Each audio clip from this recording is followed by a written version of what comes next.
Let me think. Today's Thursday. So last time I talked to you was Tuesday. Okay, so on Tuesday we wrapped up topic 2 about gene expression. Of course, this would be the beginnings of protein synthesis, transcription, and translation.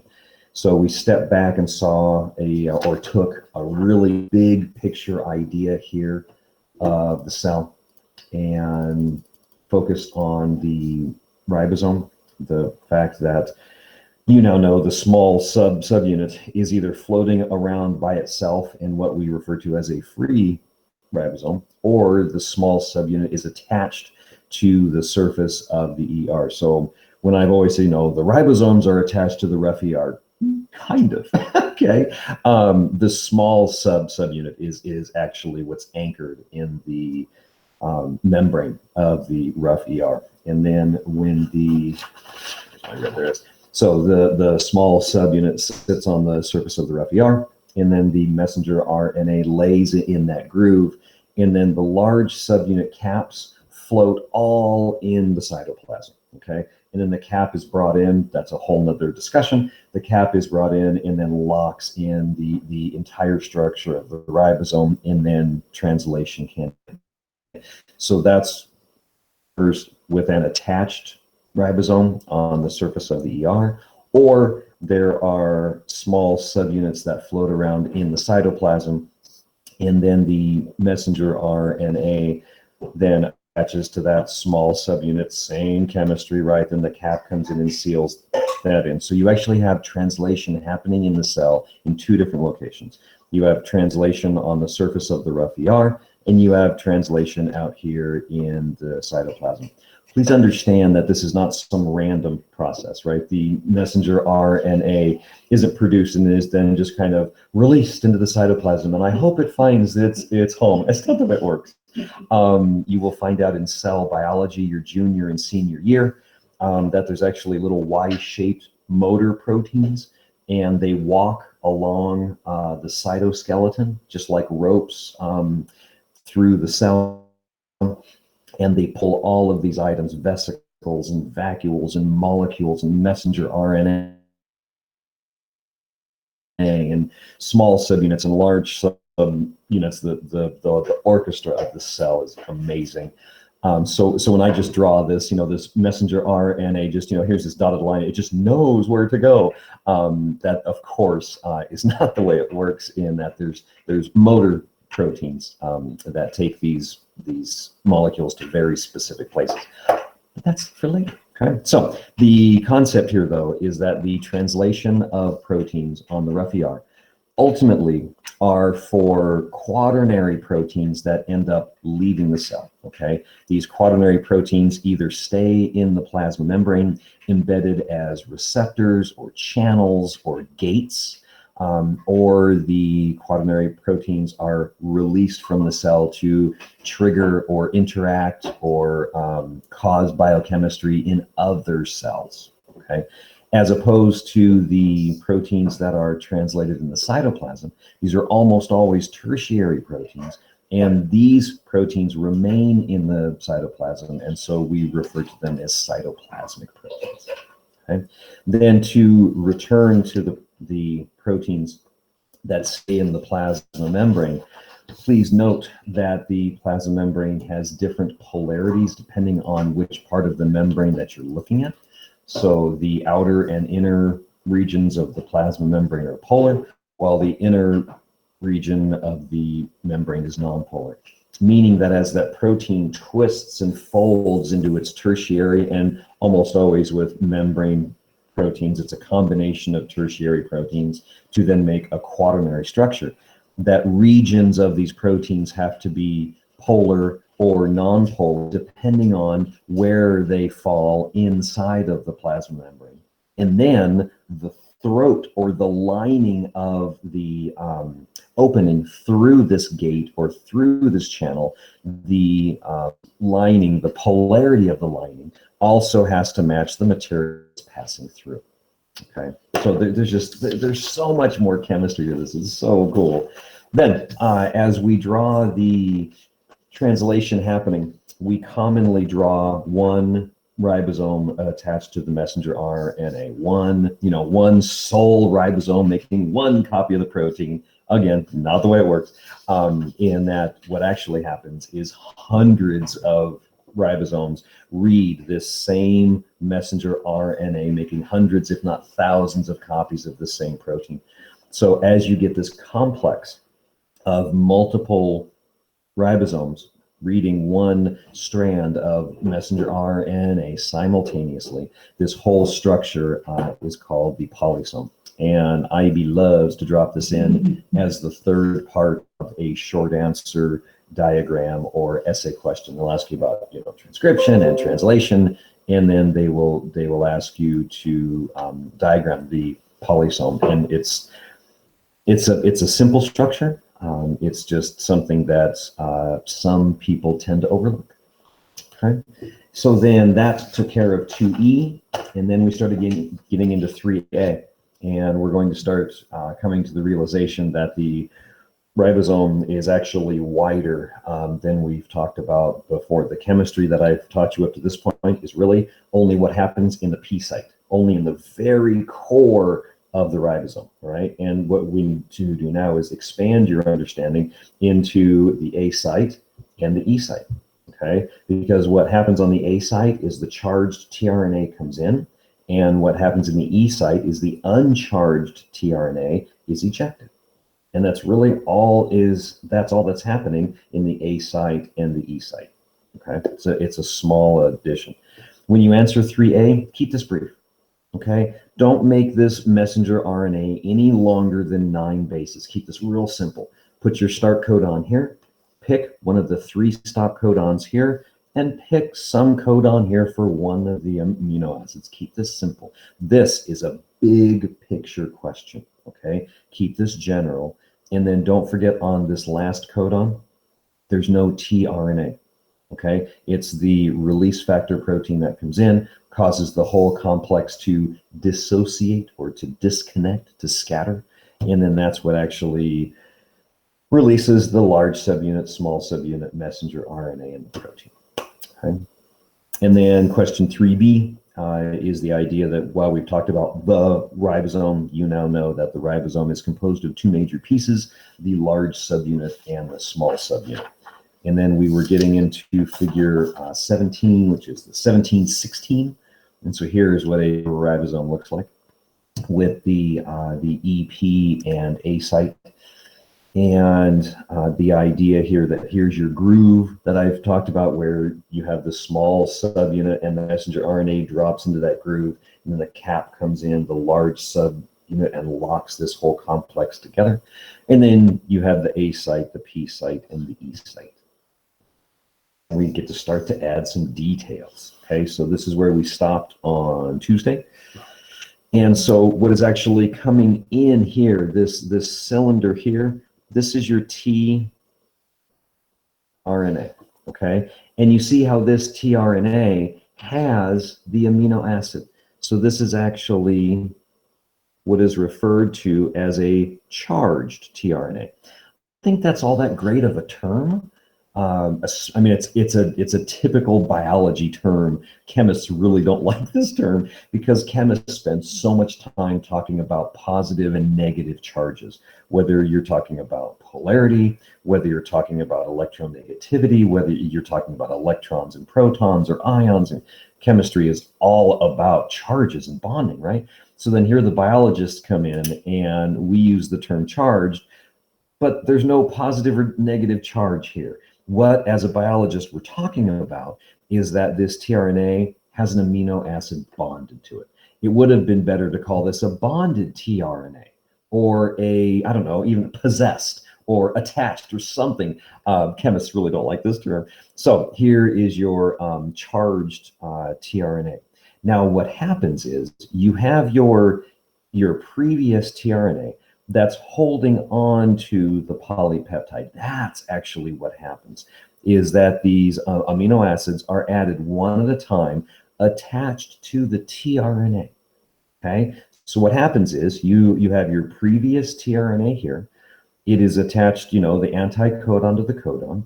Here is your growing polypeptide.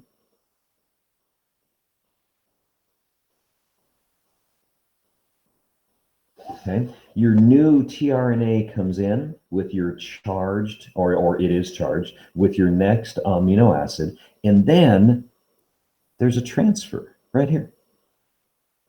Okay, and that long chain is transferred over to here.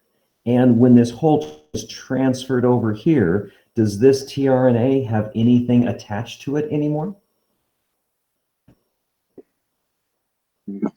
No. No. So then when the ribosome moves over, now this tRNA now in the E site, and this tRNA that has nothing attached to it ends up here. Therefore, that tRNA is uncharged and is ejected. Okay, now this will make a lot more sense when I show you some animations in just 1 second. Okay, don't forget that this messenger RNA is read in this direction, which means that my 5' goes here and 3' goes there.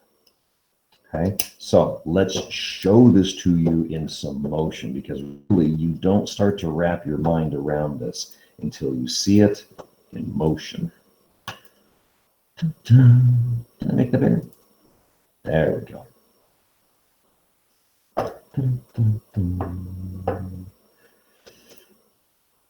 Translation. There's your large subunit and small subunit. There's your tRNA. There's your release factor protein. Okay, so we'll go back and do some translation first, and then we'll show you transcription. Again, always adding layers to what we're doing here. RNA, the substrate for translation, has a unique 3' end called the poly A tail.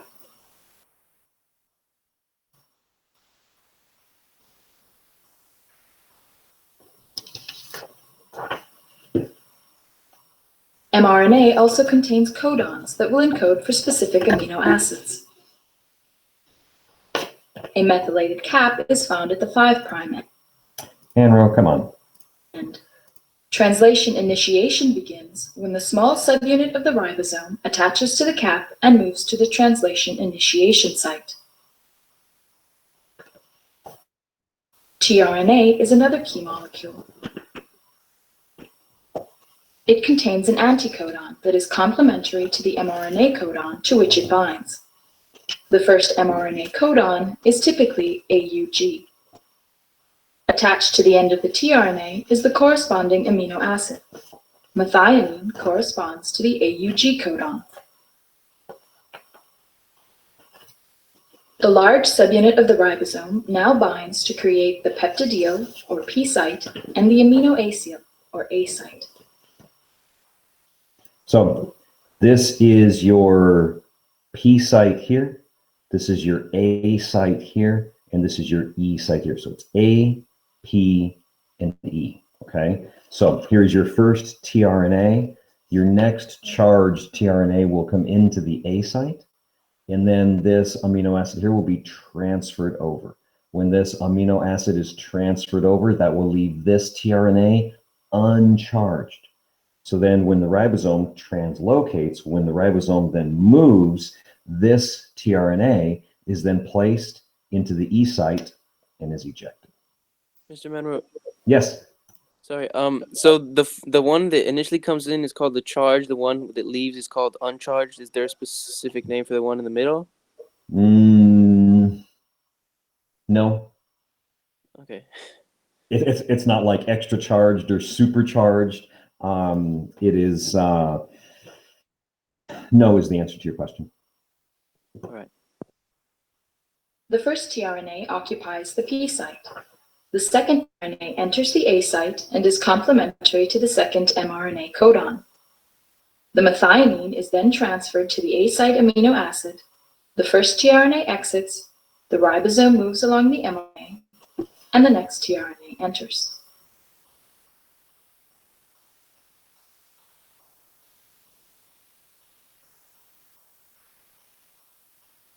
These are the basic steps of elongation. As elongation continues, the growing peptide is continually transferred to the A site tRNA, The ribosome moves along the mRNA, and new tRNAs enter. When a stop codon is encountered in the A site, a release factor enters the A site and translation is terminated. When termination is reached, the ribosome dissociates and the newly formed protein is released. And everybody feels good about themselves. All right, so let's show it to you from a slightly different perspective. Mr. Manuel, The basic unit of all Yes. living. sorry. No. So is there never 3 tRNAs in the ribosome at one time? Very, very briefly, like for just a quarter of a second, as the uncharged tRNA is leaving out of the E site, the charged tRNA is coming into the E site. It is coming into the A site. You will see a full speed animation after this one, and you will realize how fast this process actually happens. It's not as slow as chunk, chunk, chunk. It's much more like a zipper. It is really, really fast. Okay. In most human cells, there is a structure called a nucleus. The nucleus contains the genome. In humans, the genome is split between 23 pairs of chromosomes. Each chromosome contains a long strand of DNA, tightly packaged around proteins called histones. Within the DNA are sections called genes. These genes contain the instructions for making proteins. When a gene is switched on, an enzyme called RNA polymerase attaches to the start of the gene.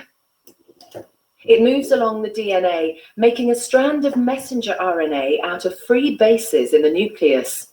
The DNA code determines the order in which the 3 bases are added to the messenger RNA.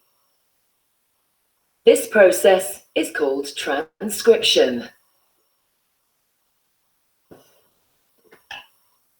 Before the messenger RNA can be used as a template for the production of proteins, it needs to be processed. This involves removing and adding sections of RNA. The messenger RNA then moves out of the nucleus into the cytoplasm.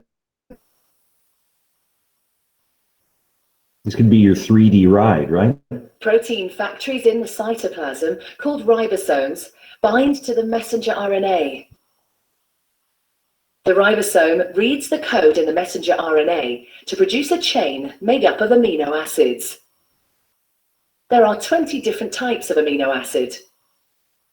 Transfer RNA molecules carry the amino acids to the ribosome. The messenger RNA is read 3 bases at a time. As each triplet is read, a transfer RNA delivers the corresponding amino acid.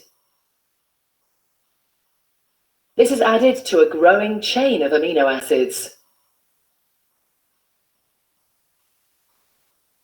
Once the last amino acid has been added, the chain folds into a complex 3D shape to form the protein.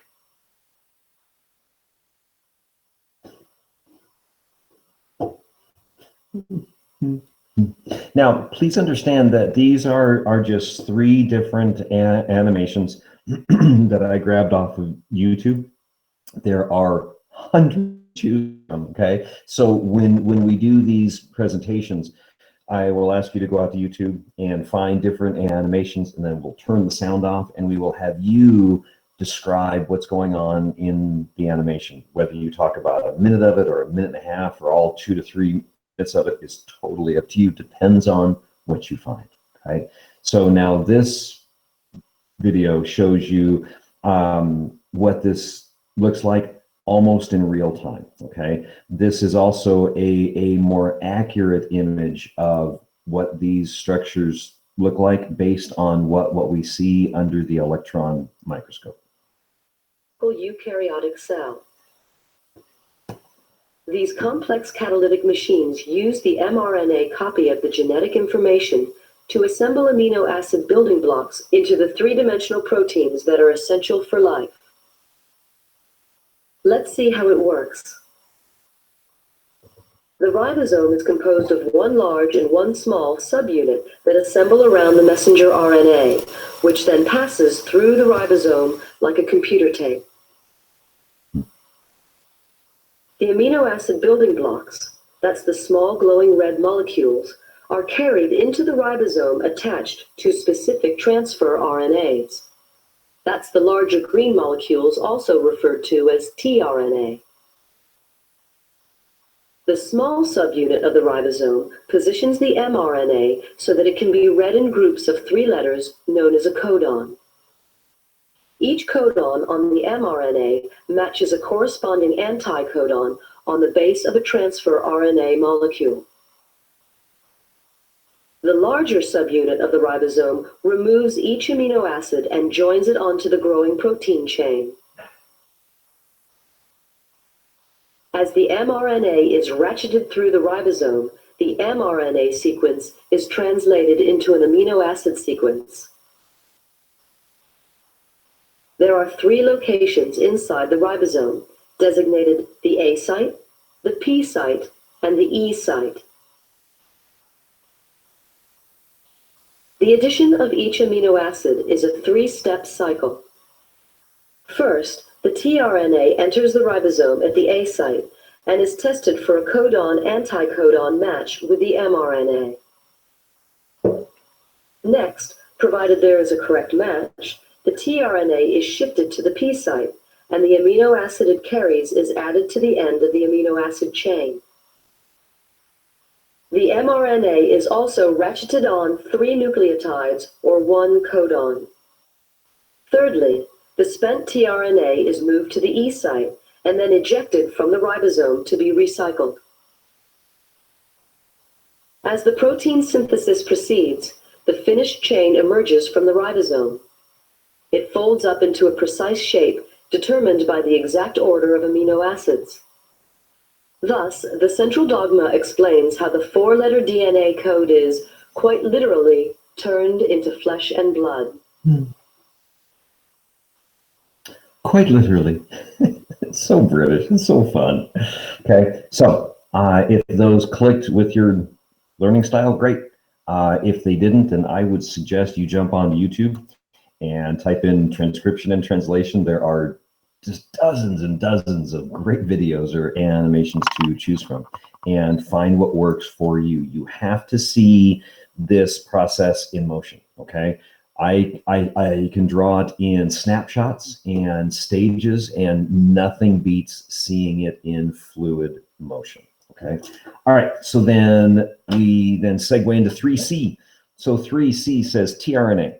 tRNA is composed of an amino acid attachment site and 3 loops. Cool. So up to this point, we've drawn tRNA kind of like a chicken foot, right? And so I've consistently drawn it like such, right? With your, I don't know, AAG, let's just say on the bottom. So here is your anticodon. And then we put the amino acid like such. This is how we've drawn it earlier, okay? And so what we need to do now is we need to label and explain very briefly the text image. This is also in chapter 17. Chapter 17 is it's just full of transcription and translation. Okay, figure 17 is 14 or 15? 14. So let's take a look then. Figure 17, 14. May I take this? Does anyone still need that? A little chicken foot? Cool. All right. So here then is 17, 14. And when you turn on the side, that is what tRNA actually looks like, okay? So I've drawn this as a straight line, and then down at the bottom, I've accentuated these 3 bases, okay? So let's highlight those, because those bases here, these bases here are extremely important. That's the anticodon, right? And then these bases up here are important because that's the amino acid binding site, okay? So down here, this is the anticodon. Okay. Now, if you want to know, this is the 3' end and this is the 5' end. IB will never ask you that, but if you want to know, there you go. And then this is the amino acid binding site or attachment site, depending on what you want to call it. So this is the amino acid, let's call it the attachment site.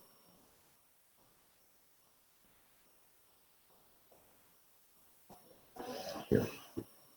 Okay, so this is the structure that I have commonly drawn. Like that. And then you have the amino acid over here. So what do they have? AAG, AAG, just like that. Okay, IB will not ask you the 3', 5' on the tRNA. They simply want you to know that that the transfer RNA is really nothing more than another strand of RNA. Translation is actually all about RNA. You have one form of RNA, ribosomal RNA, reading another form of RNA, messenger RNA, bringing in a third form of RNA, tRNA. So translation is really about RNA, RNA, RNA everywhere, okay? So that takes care of, let me think, which question was that? That was 3C. Okay, does anyone still need this image? I have a question. Name it, I'll bet you guys do. So, what are the bases on the sides used for? Like the blue and the pink?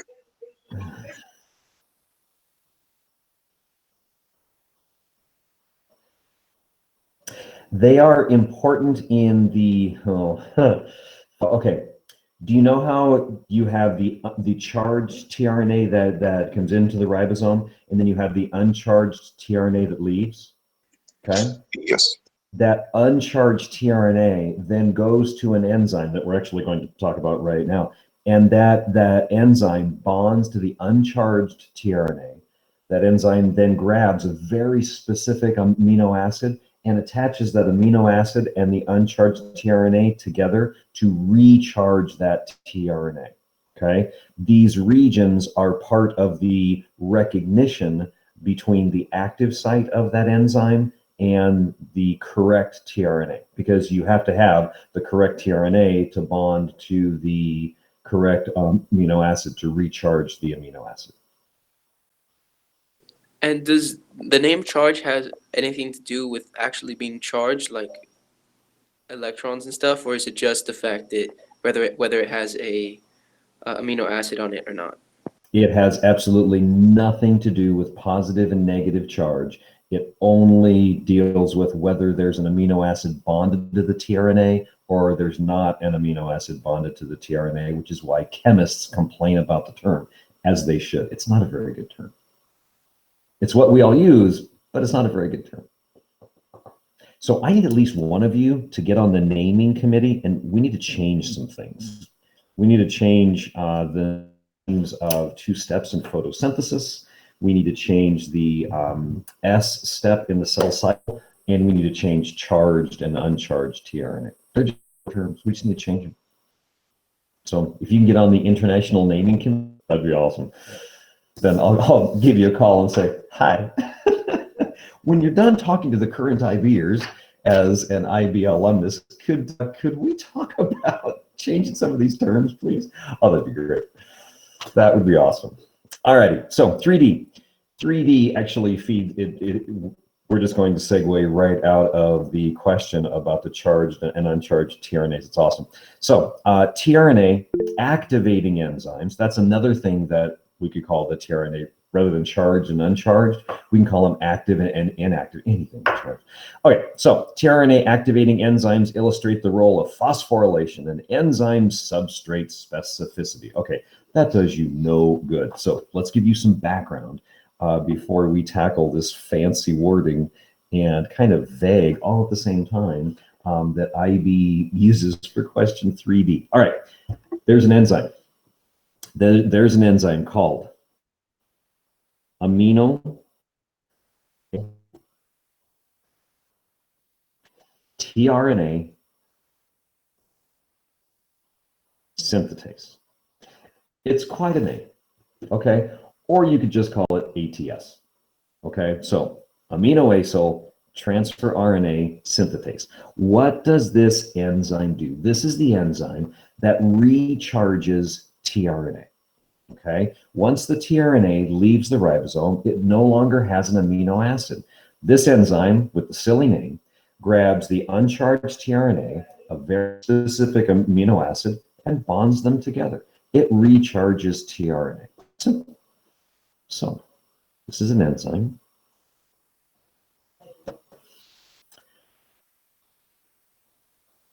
that recharges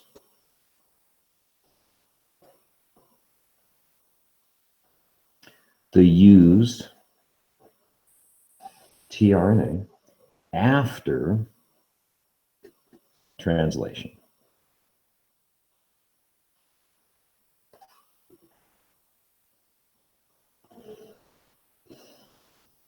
I'm going to want to zoom out of that. I want to draw you a cycle. Does everyone have the name of the enzyme? Good old AATS. That's 8. Everyone say. Cool? Yes. All right. So down here, get yourself a ribosome. Okay. You're then going to have in, out. Then you're going to have in and out. And then the enzyme kind of looks like a kidney bean.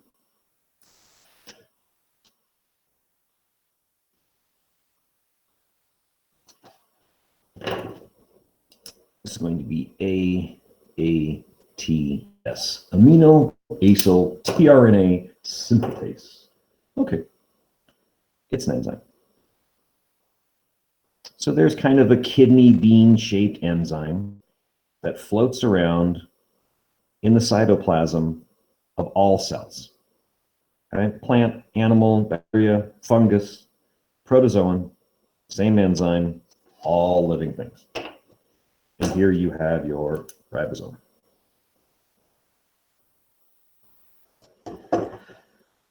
You then get your tRNA here and your tRNA here. Okay. Well, the tRNA here has the amino acid. So we refer to this tRNA as charged. And I think I've complained enough about that term. I'll stop complaining about it. Okay. So then the charged tRNA, just as you saw in all those animations, the charged RNA comes in and the amino acid is transferred. Now, you now know it really doesn't attach to the ribosome. Okay. But what's more important here is that the amino acid is dropped off. So then what leaves is a transfer RNA that I haven't labeled, which I should. This is a charged tRNA, right? Whereas this tRNA does not have an amino acid. Therefore, it is uncharged. Right?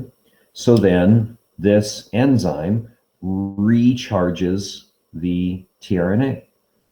But then how does this enzyme recharge this tRNA? How does that enzyme do?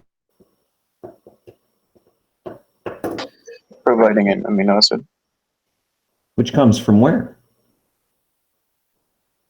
The cytoplasm of the cell? Yep. I should have done that in red.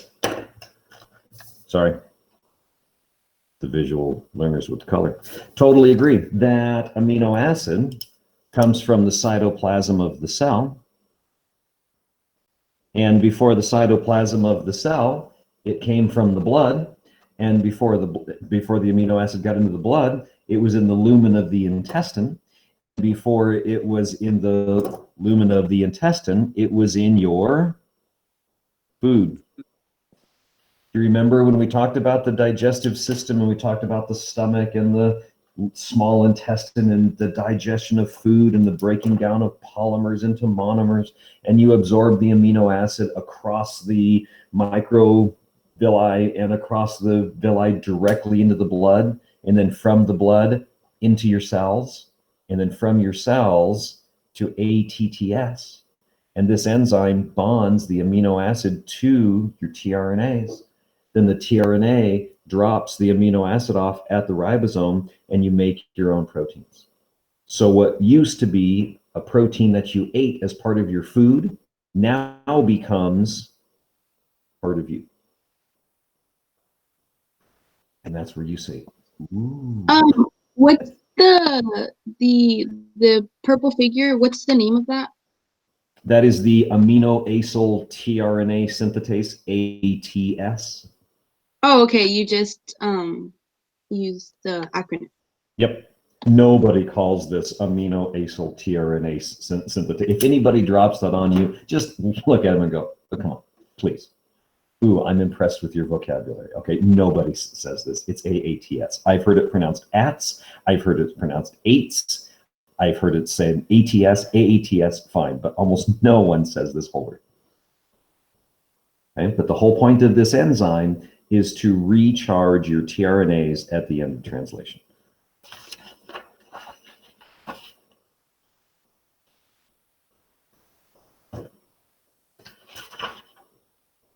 Do you have that little cycle?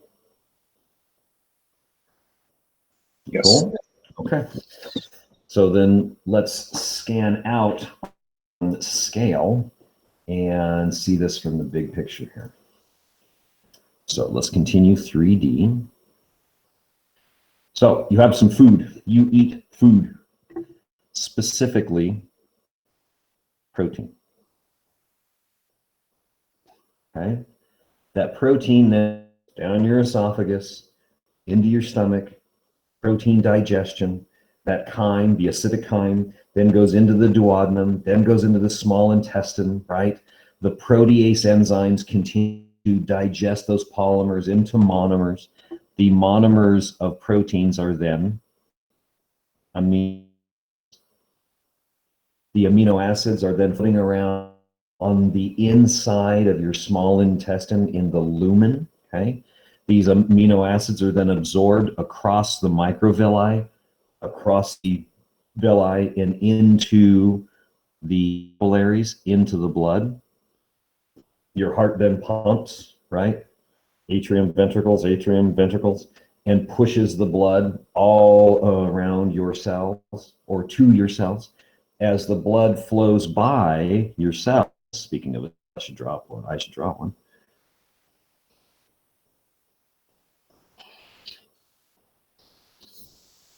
Yeah. There we go. So as the blood flows past the amino acids that were in the blood, that were absorbed from your small intestine, are transported into your cells.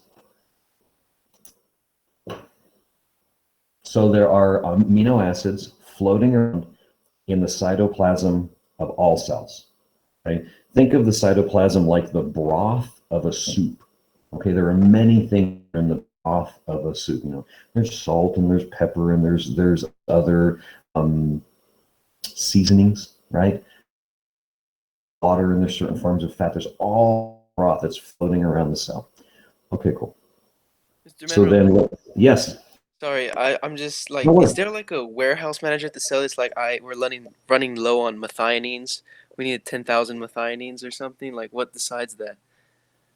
There are metabolic proteins that are responsible for managing for exactly what you're talking about, or managing the concentrations of different macromolecules in the cytoplasm of the cell. Each cell type has its own recipe for cytoplasm, okay? So your muscle cells, the contents of the cytoplasm in muscle cells are different, right?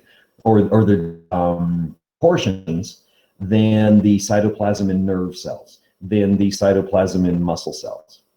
And those are managed by metabolic proteins and communicate what the cell needs to bring in, or if the cell has an excess, the cell will either start or it will release it.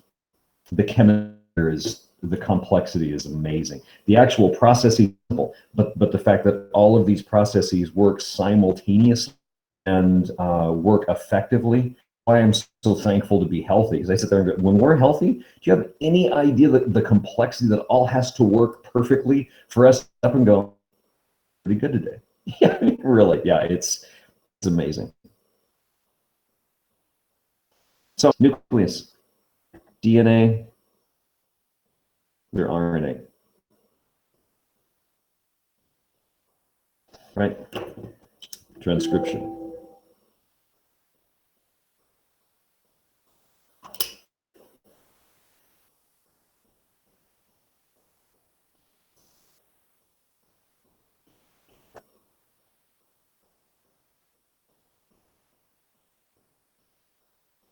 Oh, I should do this the width now that you know that the ribosome is 9 bases wide.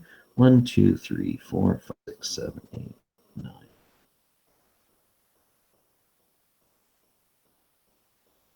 Right? mRNA, ribosome. Need a different color.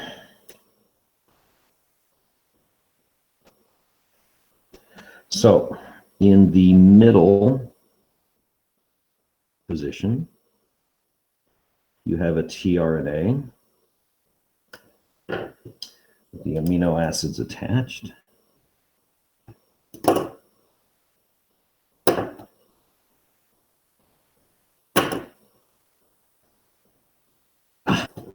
Knew I was going to do that. Couldn't help myself. Amino acid, amino acid, amino acid, right? There's nothing new there at all. You then have the charged tRNA coming in here.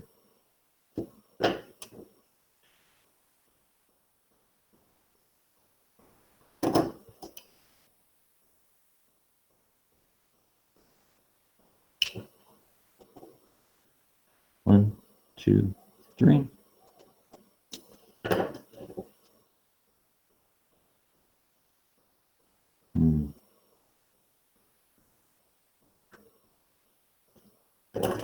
There isn't a transfer right in here. I cannot highlight this enough. The importance of that transfer right there. How that polypeptide, let me zoom in on that. Why am I keeping that small? There's that transfer right there. There, that's better.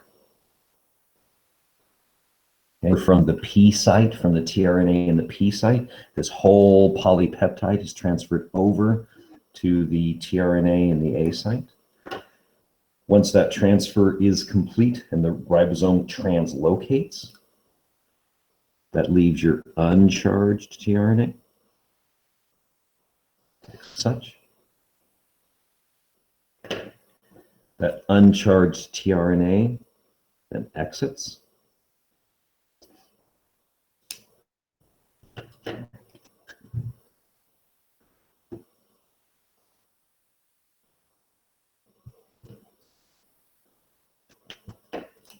So I can label this charged tRNA, uncharged tRNA.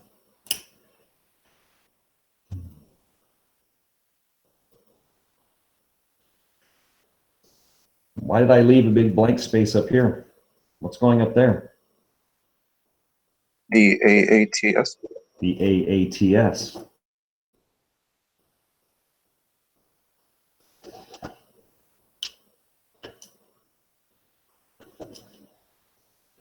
Oh, I did it in purple earlier. Let's do it in purple.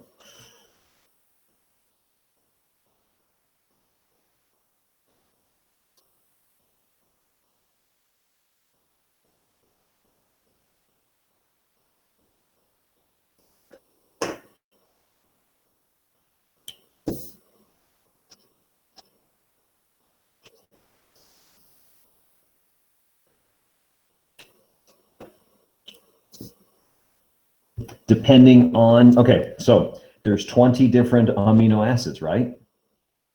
There are then, Yes. get a load of this, there's over 60 different TSs, okay? Because since there are multiple codons that all code for the same amino acid, just one AATS. Each AATS is specific to codon and codon match. So there's even another layer of complexity here. There are multiple forms of ATTS that match only certain amino acids and only match one TR. Is there one AATS for one specific amino acid, or is there one AATS for a few amino acids? Depends on the type of prism, depends on the type of it, that highly variable. There are some species where you have 62, 60, actually, let me think about that. There's 3, so there would be 63 different ATSs. There are other species that only have 25, and they have active sites that change shape. There's variability of that chemistry. So that depends. You guys are asking great questions today. And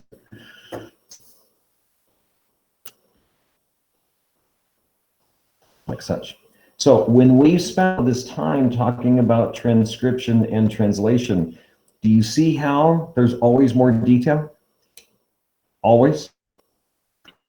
That's And then there's more detail here, right here. Here's ready. Here's digestion. That's kind of detailed, right? Here's absorption. That's kind of detailed. Here's transport, detailed, right?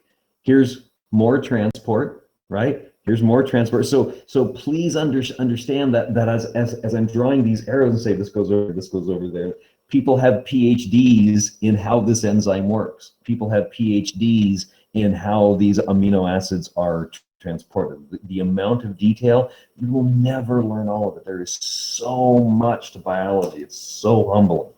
Okay, but what I want you to do is step back and see the big picture of this cycle. Okay, if you build proteins, what do you have to eat? proteins. Protein. Okay, this is where people talk about essential amino acids. There are some amino acids that some of your cells can make, but some amino acids your cells cannot make. Therefore, in our species, there is a class of amino acids that we cannot synthesize. We have to eat them. And so those are called essential amino acids. And then when you eat all essential amino acids, you can't make certain proteins, and then you will start to express or develop certain symptoms, certain disorders, certain syndromes because you have a dietary deficiency. And so when you start getting into then nutrition directly affects protein synthesis because you have to ingest the amino acids in order to make the proteins. So if anybody asks, hey, what'd you learn cool today? You're like, holy smokes, we did a lot. So I think that's more than enough content for one day. What we will do tomorrow on Friday is this chemistry right here. We will get just a little more specific with this image right here. Okay, it's nothing new, it's just a little bit more detail. Here is your uncharged tRNA, here's your enzyme, here's your amino acid, here's your charged tRNA. So 1, 2, 3, 4. Okay, tomorrow, here's your uncharged tRNA, 1. Here's your amino acid, 2. Here's your enzyme, 3. Here's your charged tRNA, 4. Okay, so we will talk about how the AATS enzyme takes a specific amino acid, uses ATP, and uses that ATP to then bond an uncharged tRNA to a specific amino acid to make a charged tRNA. Because without this, without the charged tRNA, translation cannot happen. Sweet. Okay, so favor and reach out to Glendy And as soon as you have a confirmation on the time from Glendy, if you could let me know, and then we will then confirm that with Macias, and we'll get together on Saturday and make sure that you are all totally prepared to start the writing process on your TOK essay, all right?